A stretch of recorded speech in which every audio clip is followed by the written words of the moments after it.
Hello दोस्तों, आज हम लोग सीखेंगे पर्सनल प्रोनाउन के 3 person, first person, second person और थर्ड पर्सन, और साथ ही साथ सीखेंगे नॉमिनेटिव केस, ऑब्जेक्टिव केस और पोसेसिव केस।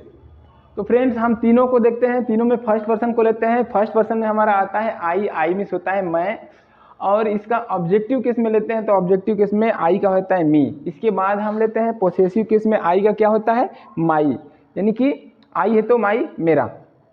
इसके बाद है फर्स्ट पर्सन का ही होता है हमारा वी मिस होता है हम सब, हम लोग, यानी कि वी मिस ये हो गया आपका नॉमिनेटिव केस में। अगर वी का हम ऑब्जेक्टिव केस लेते हैं तो वी का अस हो जाता है हमें, हम सबको या हम लोगों को। इसके बाद हम लेते हैं पोसेसिव केस। पोसेसिव केस में हमारा हो जाता है आवर मिस हो जाता है हमारा, हम सबका या हम लोगों का। इसके बाद हम लेते हैं सेकेंड पर्सन। सेकेंड पर्सन में ओनली यू आता है। यू मिस होता है तुम, आप या आप लोग, तुम लोग, या आप सब, तुम सब, ये सब होता है।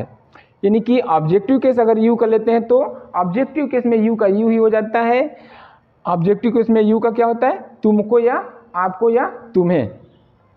इसके बाद लेते हैं यू का योर, यानी कि योर कब होता है जब इसका पोसेसिव केस लेते हैं यू का, तो फ्रेंड्स इसमें यू का योर हो जाता है। योर मीन्स तुम्हारा, आपका, आप लोगों का या आप सबका, या तुम लोगों का, तुम सबका, ये हो जाता है। इसके बाद आते हैं हम थर्ड पर्सन में। थर्ड पर्सन में पहला लेते हैं ही मिस होता है वह, यानी लड़का रहता है तो ही कहते हैं। अगर इसको हम ऑब्जेक्टिव केस में लेते हैं ही को तो हिम हो जाता है उसे या उसको। इसके बाद हम पोसेसिव केस में आते हैं तो ही का क्या होता है हिज हो जाता है, यानी उसका।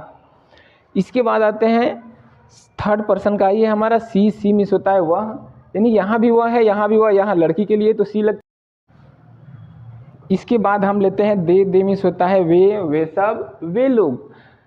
इसके बाद आते हैं इसका ऑब्जेक्टिव केस में तो दे का हो जाता है देम, उनको, उन सबको या उन्हें। इसके बाद आता है इसका पोसेसिव केस तो दे का हो जाता है देयर मिस होता है उन लोगों का, उन सब का, उनका। अब लास्ट आता है हमारा थर्ड पर्सन का ही होता है इट मिस होता है यह कोई निर्जीव वस्तु हो सकती है, कहीं कहीं सजीव वस्तु के लिए भी हम इट का प्रयोग करते हैं। देखिए इट मिस क्या होता है यह होता है, इसका जो ऑब्जेक्टिव केस है वो इट ही होता है, इट मिस होता है इसे। इसके बाद आता है इसका पोसेसिव केस, तो इसका इट का पोसेसिव केस जो होता है वो इट्स होता है, इट्स मिस इसका। तो आशा करते हैं कि आप लोगों को ये तीनों पर्सन, यानी first person, second person, third person और ऊपर का जो है nominative case, objective case, possessive case, ये तीनों केस समझ में आया होगा।